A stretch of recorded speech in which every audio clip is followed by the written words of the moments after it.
بھارت کی اس کے ساتھ ساتھ آپ کو یہ بھی یاد دلاتے چلیں کہ چناب، دریائے چناب دریائے سندھ کا جو بڑا نظام ہے اس کا ایک اہم معاون دریا ہے، اور اس کے تحت پاکستان کو جو 3 الاٹ شدہ دریا ہیں یعنی سندھ، جہلم، چناب، ان میں سے ایک ہے۔ اب ایسا لگتا ہے کہ بھارتی حکومت نے ایک روڈ میپ تیار کر رکھا ہے کہ پاکستان کے اندر پاکستان کو آنے والے پانی کو کس طریقے سے اس کا گلا گھونٹا جائے جب بھی پاکستان کو ضرورت ہو۔ اب اندازہ لگائیں کہ بھارتی وزیر نے کھلم کھلا کہہ دیا کہ پاکستان ایک قطرہ پانی بھی نہیں جائے گا۔ اگر فرض کریں چین نے یہ اعلان کیا ہوتا کہ بھارت کی طرف جانے والا ہر قطرہ پانی روکنے کے لیے انفراسٹرکچر بنا رہا ہے، اور اس کے وزراء ٹیلی ویژن پر کہیں کہ ایک قطرہ بھی سرحد پار نہیں جائے گا، تو اس پر کتنی کوریج ہوگی بھارت کے اندر چین کے خلاف، پابندیاں لگ جائیں گی، بیجنگ کے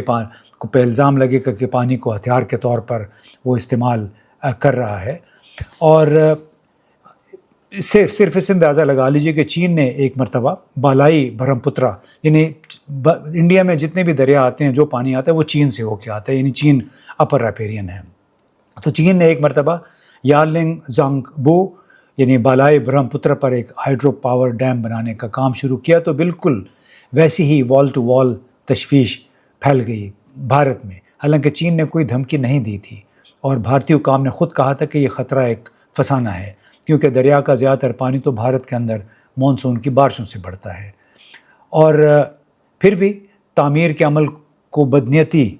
تصور کر لیا گیا کیونکہ چین نے یہ کام کیا تھا۔ اب بھارت نے یہ کام کیا ہے، لیکن مغربی میڈیا میں بھی اس پہ حوالے سے کوئی بحث نہیں ہے کہ بھارت بہت زیادتی کر رہا ہے اور بہت خطرناک ارادہ ہے، نہ ہی پاکستان کے میڈیا میں کوئی ایسی بات ابھی نظر آئی ہے۔ اب بھارت کے تو وزراء نے ریکارڈ پر کہہ دیا ہے اور بھارت کے اقدامات اس کی تائید کر رہے ہیں۔ جو میں نے کہا کہ چین بھی اس قسم کے اعتراضات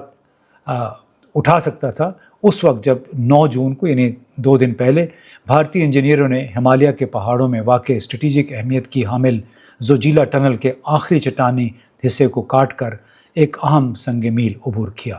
اب یہ منصوبہ چین سے متصل سرحدی خطے لداخ تک ہر موسم میں رسائی ممکن بنانے کی کوششوں کا حصہ ہے۔ کشمیر کی طرح لداخ بھی چین اور بھارت کے درمیان کسی حد تک متنازع ہے۔ اب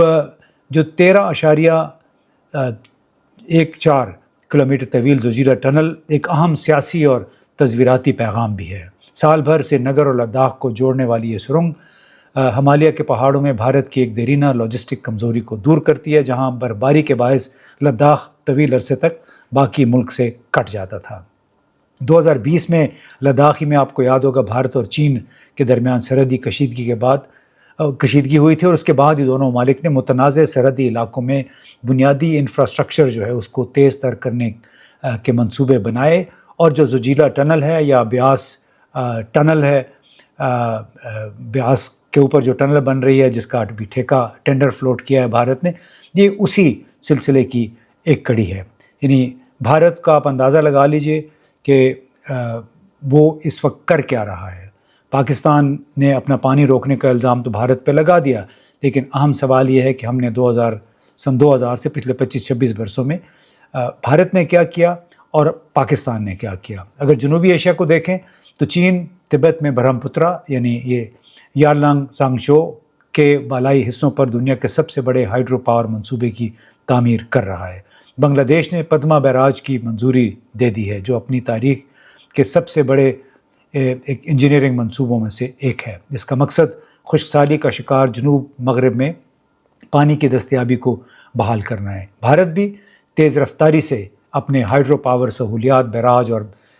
بین الدریائی پانی کی منتقلی کے منصوبے بڑھا رہا ہے۔ بھارت کے ساتھ اگر موازنہ کریں تو گزشتہ 25 سال میں بھارت نے کم از کم 1600 بڑے ڈیم بنائے ہیں۔ یہ تمام بڑے ذخیرہ کرنے والے ڈیم نہیں ہیں، ان میں سے بہت سے درمیانے درجے کے آبپاشی اور ہائیڈرو پاور منصوبے بھی ہیں۔ ان میں 143 جو ہیں بڑے ڈیم ہیں، بلکہ یہ 143 ڈیم اس کے علاوہ ہیں، وہ زیر تعمیر ہیں، اور جو بھارت کے جو قومی رجسٹر ہے ان کا ڈیموں کے حوالے سے، اس کے مطابق 143 منصوبے اس وقت پانی کے زیر تعمیر ہیں، اور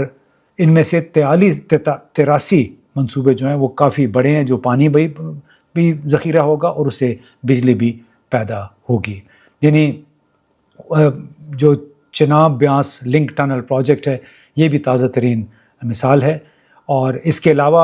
آپ کو معلوم ہے کہ بھارت نے باگلیار، کشن گنگا، راٹلے اور اس جیسے بہت سارے جب بھی منصوبوں پہ کام شروع کیا تو پاکستان نے اس پہ اعتراضات کیے. پاکستان اعتراضات ہی کرتا رہا ہے. خود پاکستان پہ اگر نظر ڈال لیں تو پاکستان نے 1976 میں تربیلا ڈیم اور 1967 میں منگلا ڈیم بننے کے بعد کون سا بڑا پانی کا ذخیرہ اور ہائیڈرو پاور پروجیکٹ بنایا. ہماری ضروریات بڑھتی چلی گئی ہیں، لیکن اگر آپ اندازہ لگائیں تو سن 2000 سے لے کے آج تک جو بڑے ہائیڈرو پروجیکٹ شروع ہوئے یا مکمل ہوئے وہ تھا Neelum Jhelum hydro power project, Tarbela 4 extension 4، Golen Gol hydro power project, Diamer Bhasha. اور یہ منصوبے کچھ 2027 میں پورے ہونے ہیں، کچھ 2030 میں پورے ہونے ہیں. اور خاص طور پہ دیامر بھاشا بہت بڑا ڈیم ہے، اس کے اوپر ابھی کام چل رہا ہے. لیکن بنیادی طور پہ پاکستان میں اگر آپ دیکھیں کہ